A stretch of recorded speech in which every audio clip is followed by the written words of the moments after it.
কেউ বলে যে পুরী ধামে জগন্নাথের সঙ্গে মিলিত হয়েছে, কে বলে বৃন্দাবনের পথে চলে গেছে। কিন্তু আমরা যদি বিচার করে দেখি, মহাপ্রভু আমার কিছু কিছু মানুষের অত্যাচারে আমাদের সনাতন ধর্মকে প্রচার করবার লাগে, আমাদের এই ধর্মে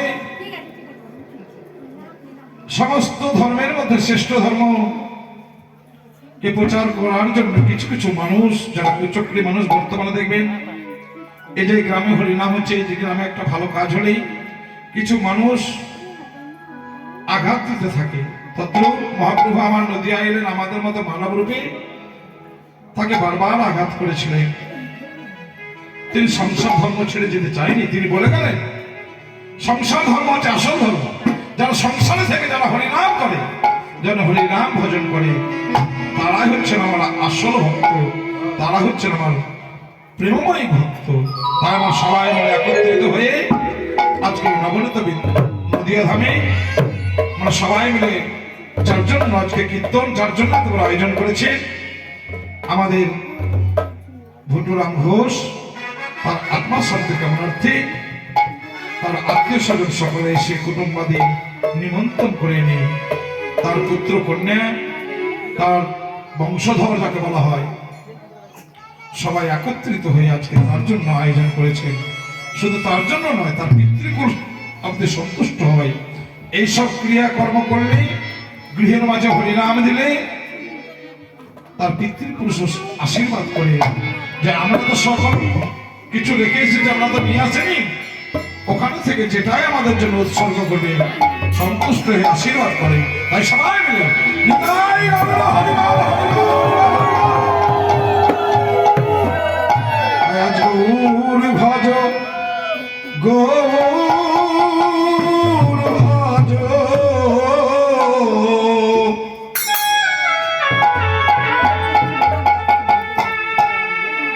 আজ গৌর গুণধাম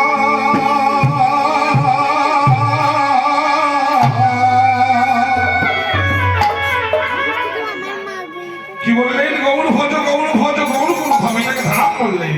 যেখানে হরিনাম হয়, গৌরের ভক্তদের সঙ্গে আলাপ আলোচনা হয়, সেটাকে বললেন গৌর ভজ গৌর ভজ গৌর গুণধাম। নিতাই ভজ নিতাই ভজ নিত্যানন্দ রায়, গৌর ভজ গৌর ভজ গৌর ভজ গৌর গুণধাম, ভজ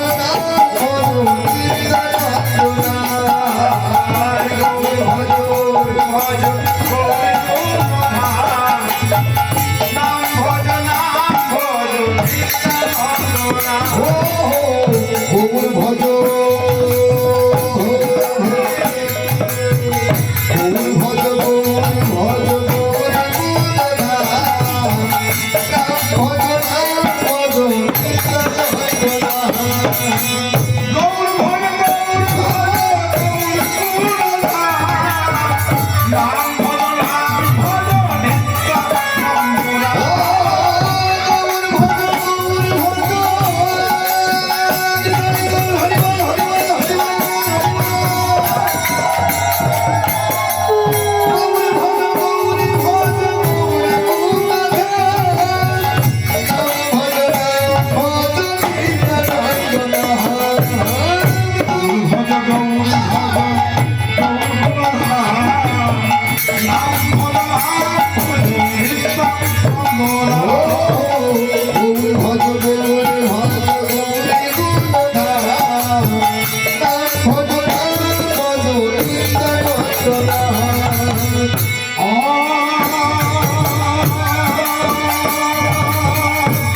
ভোর